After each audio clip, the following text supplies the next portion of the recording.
Rio குட்டி, நம்ம புது வீட்டுக்கு வந்துட்டோம்ல, சொல்லிடுறியா எல்லாத்துக்கிட்டேயும்?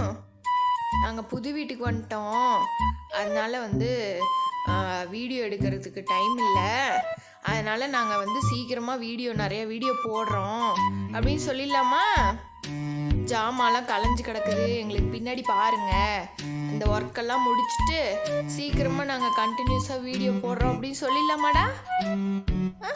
தங்க பையா சொல்லிடலாமா? ரியோ குட்டி சொல்லிடுவானா? சொல்லிடுவான், ரியோ சொல்லிடுவான். ஆமாம் ஆமாம் சொல்லிடுங்க, ஆமாம் சொல்லிடுங்க. ரியோ குட்டி செயினு கடிக்கக்கூடாது பத்தியா? செயினு கடிக்கக்கூடாது பையா. சொல்லிடுங்க. ரியோ சொல்லிடுவான், இப்படியே சொல்லிடுவான், தலையை ஆட்டி ஆட்டி சொல்லிடுவான் ரியோ. பாப்பு சொல்லிடுவா, பாப்பு எப்படி சொல்லுவா? ரியோ விசில் அடிக்கலாமா?